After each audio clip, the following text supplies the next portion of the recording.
अस्सलाम वालेकुम, कैसे हैं आप सब? उम्मीद है खैरियत से होंगे। आज की इस वीडियो में मैं आपको कुछ इंपॉर्टेंट क्वेश्चंस टॉक्सिकोलॉजी के बताऊंगी जो कि शॉर्ट क्वेश्चंस हैं और मोस्टली पूछे जाते हैं। तो वीडियो को स्टार्ट करने से पहले मेरे चैनल को सब्सक्राइब करें। अगर आपको वीडियो अच्छी लगे तो इसको लाइक करें एंड शेयर करें। तो फर्स्ट क्वेश्चन आ जाता है ट्राइकोमा। ट्राइकोमा एक आई डिजीज़ है जो एक बैक्टीरियम की वजह से काज हो रही होती है, जिस बैक्टीरियम का नाम जो है ना वो है क्लेमेडिया, ठीक है, ट्रिकमेटिस।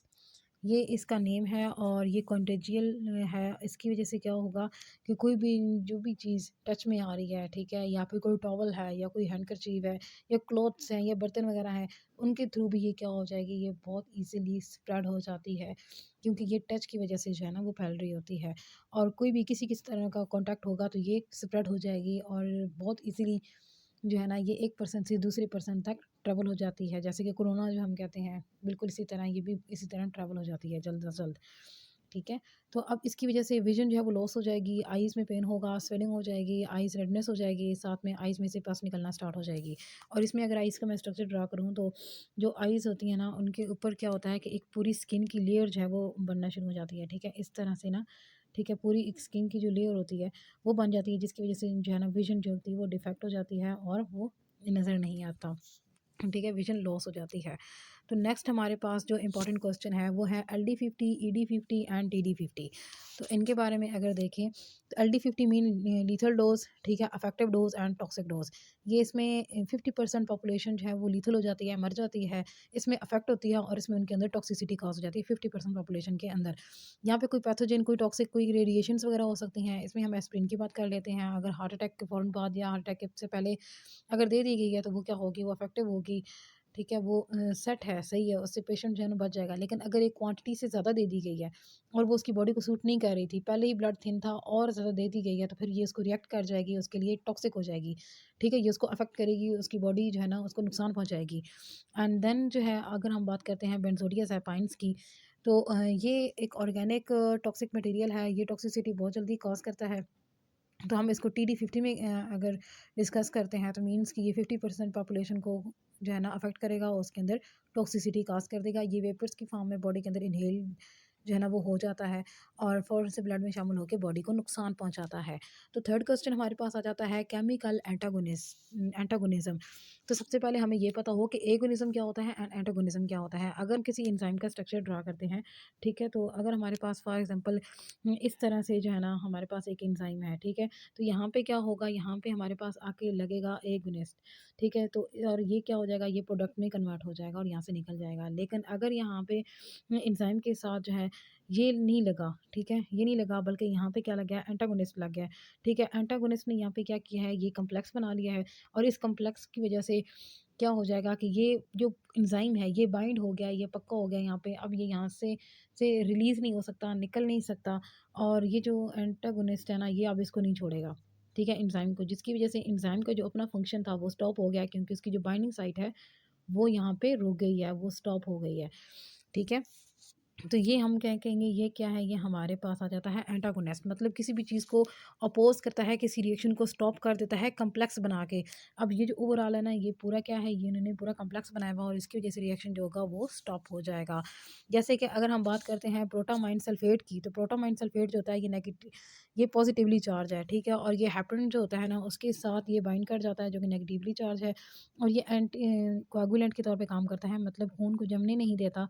और मोस्टली अगर कोई इंजरी वगैरह हो जाए तो वहाँ पे खून का जमना बहुत ज़रूरी है, ताकि जो ब्लीडिंग है वो ज़्यादा ना हो और ब्लड जो है वो रुक जाए, ठीक है, ब्लीडिंग रुक जाए। तो ये क्या करेगा, ये फिर बॉडी को जो है ना प्रोटामाइन सल्फेट ये नुकसान पहुँचाता है, क्योंकि ये उसका जो है ना ये एंटागोनिस्ट जो है उसके तौर पे काम कर रहा है, ठीक है। इसको हम क्या कहेंगे, ये क्या है, ये केमिकल एंटागोनिज़्म है। देन इसकी और भी कुछ एग्ज़ाम्पल्स हैं, जैसे कि नेलोज़ोन है, ठीक है, एंड नाइट्रोज़ोन है, तो ये भी इसी तरह के केमिकल्स हैं। एंड हमारे पास एक और क्वेश्चन आ जाता है ट्रिपल बी के बारे में। तो ये क्या होता है, ये ब्लड ब्रेन एंड बैरियर है, यानी ट्रिपल बी। तो ब्लड ब्रेन बैरियर अगर हम इसकी एक डायग्राम ड्रा करते हैं तो ये हमारे पास समझ लें, ये कैपिलरीज़ हैं। कैपिलरीज़ में पता है कि ये सिंगल जो एपिथेलियल सेल होता है उससे बनी हुई होती हैं। तो अगर हम इसका ये वाला पोर्शन चेक करते हैं, इसको देखते हैं या इसको ड्रा करते हैं, तो इसका जो स्ट्रक्चर है ना वो थोड़ा-सा ऐसे यूँ होता है, ठीक है। अब इसके दरमियान में से जो है ना ये आप समझ लें ये ब्लड जो है ना वो गुज़र रहा है, ठीक है। तो लेकिन यहाँ पे क्या होगा कि जो इसके सेल्स होंगे ना, उनके दरमियान क्या होंगी, टाइट जंक्शंस प्रेजेंट होंगी, ठीक है।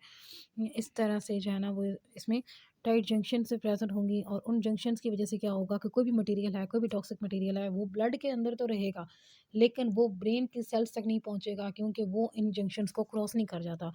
जब वो यहाँ से इधर पहुंचेगा तो आगे से ना मतलब क्रॉस लग जाएगा कि यहाँ से वो अब नहीं गुजर सकता, ये जंक्शंस जो हैं उसको नहीं गुजरने देंगे। क्या तो अभी इसी के मतलब ये इसके बारे में पूछा जाता है कि ब्लड ब्रेन बैरियर क्या है, और साथ में इसके डिफेंस के बारे में कि ये क्या क्या काम कर सकता है। तो सबसे पहला हम देखते हैं कि जितनी भी हार्मफुल सब्सटेंसेस हैं ये उनको रोक देता है, वो उनको एंटर नहीं होने देता। और इसका एक नुकसान ये भी है कि जब ये हार्मफुल को रोक सकता है तो इस वजह से ये कुछ ड्रग्स को भी रोक सकता है। कुछ मेडिसिन्स हैं जो हम अगर लेते हैं तो वो हमारे ब्रेन को अफेक्ट नहीं कर सकती, क्योंकि उनको ब्लड ब्रेन बैरियर जो है वो आगे जाने ही नहीं देगा। वो समझेगा ये कोई फॉरेन पार्टिकल है और हार्मफुल है, इस वजह से वो उनको आगे एंटर नहीं होने देता। ठीक है, साथ में ये न्यूट्रिएंट्स को वहाँ क्रॉस करने देगा। हाइपोथैलेमस के अंदर ये एब्सेंट होता है, एंड परमिएबल मेम्ब्रेन की तरह होता है, कुछ चीज़ों को गुजरने देता है, कुछ को नहीं गुजरने देता। फैट सोल्यूबल जितने भी केमिकल होंगे वो उसको क्रॉस करके अंदर जा सकते हैं, जैसे कि अल्कोहल एंड निकोटीन। तो देन हम बात करेंगे एलर्जी की। एलर्जी जो है ना, ये हम कहते हैं कि ये एबनॉर्मल रिस्पॉन्स होता है इम्यून सिस्टम का, कि इसकी वजह से क्या होती है, एलर्जी जो है ना वो हो सकती है, ठीक है। तो अब जब एलर्जी होती है तो मतलब कोई भी अगर फॉरेन सब्सटेंस, ठीक है, वो बॉडी के अंदर चली गई है, लेकिन वो हार्मलेस है, हार्मफुल नहीं है, तो वो बॉडी को नुकसान नहीं पहुंचा रही, लेकिन फिर भी इम्यून सिस्टम को लगता है कि शायद ये बॉडी को नुकसान पहुंचाएगी, तो उसके बदले में वो रिएक्शन करता है। और उस रिएक्शन के बाद बस क्या होता है कि नेज़ल ड्रेनेज स्टार्ट हो जाती है, रैशेज़ आ जाते हैं, या स्नीजिंग वगैरह जो है ना वो स्टार्ट हो जाती है। तो मोस्टली ये जो एलर्जी होती है ये इतनी ज़्यादा लीथल नहीं होती, ठीक है? और ये मतलब जानलेवा नहीं होती। और ये किसकी वजह से हो सकती है? पोलेंस की वजह से हो सकती है, मोल्ड्स की वजह से हो सकती है, या फूड की वजह से, या किसी इंसेक्ट की वजह से भी ये हो सकती है। ठीक है? तो एनाफ्लेक्सिस जो है ना ये एक डिज़ीज़ है, लेकिन ये मतलब ये भी एक किस्म की एलर्जी है, लेकिन ये लीथल होती है। ये इसकी वजह से लाइफ़ जो है ना उसको बहुत ज़्यादा ख़तरा होता है। तो नेक्स्ट हमारे पास आ जाता है आइडियोसिंक्रेटिक रिएक्शन। ठीक है, तो ये भी एक एबनॉर्मल रिस्पॉन्स है, लेकिन ये इम्यून सिस्टम की वजह से नहीं होता, बल्कि ये जेनेटिक डिसऑर्डर की वजह से होता है, जो कि जीन्स के अंदर कोई प्रॉब्लम है या डीएनए के अंदर प्रॉब्लम है, उसकी मतलब रेडिएशंस की वजह से, या फिर वैसे जितना भी हेरिडिटरी मटेरियल है, ठीक है, उसमें कोई भी चीज़ बाय बर्थ उसके अंदर है, तो उसकी वजह से क्या होगा, अगर कोई ड्रग आ गई है या कोई भी चीज़ कोई भी टॉक्सिक मटेरियल आ गया है, तो उसकी इफेक्टिवली मेटाबॉलिज्म नहीं होगी, मेटाबोलाइट्स नहीं बनेंगे, वो प्रोडक्ट्स में कन्वर्ट नहीं होगी, वो डिटॉक्सिफाई नहीं होगी, तो वो बॉडी से रिलीज़ नहीं होगी। लिवर में मसला हो रहा होगा, किडनी में प्रॉब्लम चल रही होगी, ठीक है? तो उस वक़्त क्या होगा कि ये जो चीज़ होगी ये अफ़ेक्ट करेगी पूरी बॉडी को, ठीक है? और टॉक्सिक मटेरियल जो है ना वो बॉडी में स्प्रेड हो जाएगा ईज़िली। जैसे कि हम देखते हैं पैरालिसिस हो जाती है सक्सिनाइल कोलाइन की वजह से। अब यहाँ पे एंजाइमेटिक जो है ना वो डेफ़िशिएंसी हो जाती है, और ये जो डेफ़िशिएंसी है ये आ रही होती है बाय बर्थ जेनेटिक डिसऑर्डर की वजह से, ठीक है? वहाँ पे जीन्स में प्रॉब्लम होता है, जीन्स के एलील्स में प्रॉब्लम होता है, जिसकी वजह से वो एंजाइम या तो प्रॉपर्ली बनता नहीं है, उसके साइज़ में या उसकी शेप में, या मतलब एक्टिव साइट में कोई ना कोई प्रॉब्लम हो जाता है, वहाँ पे कोई ना कोई अमाइनो एसिड जो है वो चेंज हो जाता है, जिसकी वजह से उसकी बाइंडिंग प्रॉपर से नहीं होती, या फिर उसकी एक्टिव साइट जो है वो अच्छे से जो है ना उसको कैटालाइज़ नहीं कर पाती, ठीक है? तो इस वजह से ये डिज़ीज़ जो है वो काज़ हो जाती है, या इस तरह का रिएक्शन वहाँ पे आता है। तो उसके बाद हम जो है डोज़ रिस्पॉन्स रिलेशनशिप उसके बारे में देखेंगे। तो यहाँ पे 2 तरह के डोज़ रिस्पॉन्स रिलेशनशिप आते हैं। एक होता है ग्रेडेड और दूसरा होता है क्वांटल। ठीक है? ये भी क्वेश्चन पूछा जाता है कि graded and quantal dose response relationship में डिफ़रेंस करें, या फिर types of dose response relationship, या फिर क्लासिफिकेशंस बता दें, या फिर उसकी डिफरेंट क्लासेस बताएँ, या फिर काइंड्स बताएँ। तो जिस तरह भी क्वेश्चन हो तो उसका जो आंसर है वो यही है कि ग्रेडेड एंड क्वांटल। तो ग्रेडेड में क्या होता है कि जो अगर कंसंट्रेशन इंक्रीज़ हो रही है ड्रग की, ठीक है? तो उसका इफ़ेक्ट भी इंक्रीज़ होगा। जितनी ज़्यादा ड्रग होगी उतना ही ज़्यादा इफ़ेक्ट होगा, बॉडी उतनी ही ज़्यादा जो है वो मतलब उसको नुकसान होगा। जैसे कि इसकी एग्जांपल में हम ये लेते हैं कि अल्कोहल है, ठीक है? अल्कोहल जो है ना एक क्वांटिटी में पिए तो ठीक है, लेकिन अगर उससे ज़्यादा पीते जा रहे हैं, तो वो क्या है, वो बॉडी के लिए टॉक्सिसिटी कॉज़ करेगी, बॉडी को नुकसान पहुँचाएगी। जितनी ज़्यादा लेंगे उतना ज़्यादा वो नुकसान पहुँचाएगी, और अब बॉडी से उसको रिलीज़ करना होता है, किडनी इतना ज़्यादा रिलीज़ नहीं कर रही होती, ठीक है? उनकी एक स्पेसिफ़िक है, इसको हम ज़ीरो ऑर्डर में डिस्कस करते हैं। ज़ीरो ऑर्डर जो रिएक्शन होता है उसके अंदर कि जितनी ले ली गई है अल्कोहल, ठीक है? अब उतनी अल्कोहल को वहाँ से रिलीज़ नहीं कर सकते बॉडी से, तो क्या होगा कि बॉडी से अल्कोहल जो है वो रिलीज़ होगी, लेकिन किडनी की एक कैपेसिटी है, उसके बाद वो उसको ज़्यादा रिलीज़ नहीं कर सकते। तो इस वज़ह से क्या होता है कि वॉमिटिंग जो है ना वो स्टार्ट हो जाती है और फीसेस के थ्रू जो है ना बॉडी से वो निकलना शुरू हो जाती है। उस वक़्त इंसान जो है मोस्टली लोगों को मोशन वगैरह लग जाते हैं, क्योंकि जित अल्कोहल जो होती है उसको बॉडी से निकालना होता है और जितने वे होते हैं उन सब के थ्रू बॉडी से वो निकाली जाती है। ठीक है? तो इसको हम कहते हैं ये ग्रेडेड है, ग्रेडेड डोज़ से रिस्पॉन्स है। और इसकी अगर हम शो करते हैं ग्राफ, तो इसका ग्राफ जो है ना वो हमारे पास यूँ ऐसे बनता है। ठीक है? मीन्स के फ़ौरन से ये अगर यहाँ पे ये हमारे पास आया, ठीक है? यहाँ पे डोज़ है और यहाँ पे जो है ना यहाँ पे रिस्पॉन्स है। ठीक है? तो ये इस तरह से एक इसका ग्राफ बनेगा और साथ में जो है ना वो इसका ग्राफ यूँ इस तरह से जो है ना वो बन जाता है। ठीक है? मीन्स कि वो बिल्कुल यहाँ से बेसिक से स्टार्ट होता है। ये इनका जो मेन डिफ़रेंस होता है। इस पे एक्स एक्सिस पे हम डोज़ को रखते हैं, ठीक है? एंड वाई एक्सिस जो है ना इस पे हम रिस्पॉन्स जो है उसको रख लेते रहते हैं। एंड देन हम बात करेंगे क्वांटल की। तो क्वांटल जो है इसमें मेन जो डिस चीज़ है वो ये है कि टॉक्सिक मटेरियल प्रेज़ेंट है या नहीं है। ठीक है? वो एब्सेंट है या प्रेज़ेंट है, बस इस चीज़ को देखा जाता है। यहाँ पे क्वांटिटी नहीं देखी जाती कि कितनी क्वांटिटी में चीज़ आ रही है। मतलब अगर पोटेशियम साइनाइड है तो उसकी क्वांटिटी नहीं देखी जाएगी कि वो कितना आ रहा है। बस ये देखा जाएगा कि जो है ना पोटेशियम साइनाइड जो है वो आ रहा है। इसी तरह अगर नेफ्थलीन की टैबलेट्स हैं, ठीक है? तो वो सिर्फ़ ये देखा जाता है कि टैबलेट्स आ रही हैं। बस ये नहीं देखा जाएगा कि कितनी क्वांटिटी में आ रही हैं, क्योंकि वो एक टॉक्सिक है और बहुत ही जो है ना वो ज़्यादा टॉक्सिक है। और उसकी वज़ह से जो है ना मोस्टली लोगों की डेथ हो जाती है। तो यहाँ पे जो है उसका सिर्फ़ जो है उसकी क्वालिटी चेक की जाती है, उसकी क्वांटिटी को नहीं देखा जाता। तो इसका जो ग्राफ बनता है वो यहाँ से यूँ इस तरह से जो है ना इस तरह से बनता है। मीन्स के थोड़े फ़ासले के बाद जो है वो स्टार्ट होता है। तो इसकी वजह ये है कि यहाँ पे कुछ उसकी कुछ ऐसी डोज़ होगी जिसका कोई इफ़ेक्ट नहीं होगा। लेकिन उसके बाद जो है ना वो इफ़ेक्टिव डोज़ बन जाएगी, जो हमने ऊपर डिस्कस की है, ठीक है? ईडी होगी, ठीक है? फिर टॉक्सिक डोज़ होगी और उसके बाद जो है ना वो लीथल डोज़ आ जाएगी, लीथल 50 आ जाएगी, फिर एलडी 70 आ जाएगी एंड फिर एट द एंड क्या होगा कि पूरी की पूरी पॉपुलेशन जो थी वो डेथ हो जाती है। और यहाँ पे जो ग्राफ होता है ना वो हमारे पास, ठीक है? वो यूँ करके ना यूँ ऐसे लाइन बन जाती है, ठीक है? मीन्स कि यहाँ पे पॉपुलेशन सारी उस सब की डेथ हो चुकी है।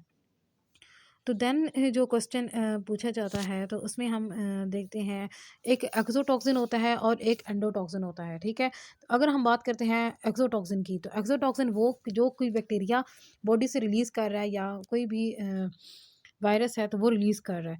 जैसे कि अगर बैक्टीरिया की बात करते हैं, ठीक है? इस तरह तो ये अगर बैक्टीरिया है, ठीक है? बैक्टीरिया क्या करेगा, उसके इर्द-गिर्द ये इस तरह से ना सेल वॉल होती है, ठीक है? तो ये अपनी बॉडी में जो टॉक्सिक मटेरियल है उसको बनाएगा और उसके बाद बॉडी से रिलीज़ कर देगा, ठीक है? और वो जो है वो फिर आगे ह्यूमन या फिर कोई भी एनिमल है उसकी बॉडी में जाएगा और जाके वहाँ पे उसको अफ़ेक्ट करेगा, उसकी बॉडी में फैल जाएगा, ठीक है? उसके अंदर डिज़ीज़ कॉज़ करेगा। तो इसको हम क्या कहते हैं, ये एक्सोटॉक्सिन है, मीन्स कि बैक्टीरिया ने अपनी बॉडी से रिलीज़ किया था। लेकिन अगर वो पार्ट हो सेल मेम्ब्रेन का, ठीक है? कि यहाँ पे अब वो बॉडी से रिलीज़ नहीं हो रहा, बल्कि वो क्या है, वो उसका पार्ट बन चुका है।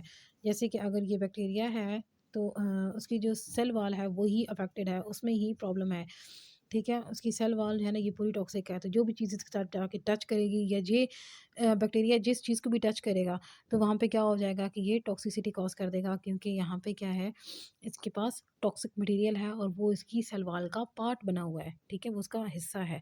तो देन हमारे पास एक क्वेश्चन आता है, zero order and first order reaction. तो zero order first order reaction में जो मेन डिफरेंस है ये शॉर्ट में पूछा जाता है और लॉन्ग में भी इंपॉर्टेंट है। तो अगर शॉर्ट में ये पूछा जाए तो इसका आंसर ये है कि डोज़ का लेवल हम चेक करते हैं, तो डोज़ यहाँ पे जो हमारे पास ज़ीरो ऑर्डर है इसमें हायर होती है और जो फर्स्ट ऑर्डर होता है इसमें लोअर होती है। कंसंट्रेशन देखी जाए तो इस पे डिपेंड नहीं कर रही होती है, लेकिन इसमें डिपेंड कर रही होती है। एलिमिनेशन देखी जाए तो यहाँ पे कॉन्स्टेंटली एलिमिनेशन होती रहती है, लेकिन फर्स्ट ऑर्डर में रैपिडली हो रही होती है। ठीक है? एंड अगर हम देखते हैं बॉडी के ऊपर एक्शन, तो ये मल्टीपल कंपार्टमेंट्स के ऊपर, मतलब मुख्तलिफ पार्ट्स में ये एक्ट करता है, ठीक है? क्योंकि इसकी डोज़ जो है ना ये हायर है, इस वज़ह से जितना ज़्यादा हो सकता है ये उतना ज़्यादा डिस्ट्रीब्यूट हो जाता है, एब्ज़ॉर्ब हो जाता है सेल्स लेवल पे। मल्टीपल कंपार्टमेंट जो होते हैं बॉडी के, उनको अफ़ेक्ट करता है। लेकिन ये सिंगल कंपार्टमेंट को अफ़ेक्ट करता है, क्योंकि इसकी जो अमाउंट है ना वो हमेशा लो होती है। एंड देन अगर हम इनके ग्राफ ड्रा करते हैं तो ये मेरे पास स्ट्रेट लाइन ग्राफ बन रहा होता है, ठीक है? क्योंकि यहाँ पे सारी चीज़ें कांस्टेंट चल रही होती हैं। लेकिन यहाँ पे स्लोपी एरिया आ रहा होता है, स्लोपी एरिया शो करता है कि कोई भी ड्रग लोअर क्वांटिटी में आई और जल्दी से रैपिडली वो क्या हो गई, बॉडी से रिलीज़ हो गई। इस वजह से ये कर्व की जो है ना वो शो कर रहा होता है। इसका अगर फ़ॉर्मूला देखते हैं तो यहाँ पे हमारे पास ना मतलब डेल्टा सी, डेल्टा का मतलब होता है कि ये चेंज इन, ठीक है? चेंज इन वाला concentration, C for concentration and change in time period, ठीक है? तो अब इसको सिंपल माइनस के से शो कर लिया जाता है, लेकिन इसमें क्या होगा कि माइनस के सी के साथ, क्योंकि ये क्या कर रहा है, ये कंसंट्रेशन पे डिपेंड कर रहा होता है, जो कि हमने यहाँ पे ये जो चीज़ है ना ये पढ़ी है, ठीक है? ये कंसंट्रेशन के ऊपर डिपेंड कर रहा होता है। तो अब यहाँ पे जो है ना अगर इसकी एग्जांपल उसके बारे में देखें तो इधर क्या है कि हाई डोज़ जो है ना वो अगर अल्कोहल की ले ली है और यहाँ पे क्या किया है, लो डोज़ अल्कोहल की ली है, ठीक है? तो यो अगर लो डोज़ है तो वो फर्स्ट में आएगी और अगर हाई डोज़ ले ली है तो वो ज़ीरो ऑर्डर में आएगी। तो ये इनका मेन डिफरेंस था। ये हमारे जो है ना ये शॉर्ट क्वेश्चंस थे जो कि टॉक्सिकोलॉजी के पेपर में मोस्टली पूछे जाते हैं। तो यहाँ पे हमारी वीडियो ख़त्म होती है। अल्लाह हाफ़िज़ एंड टेक केयर।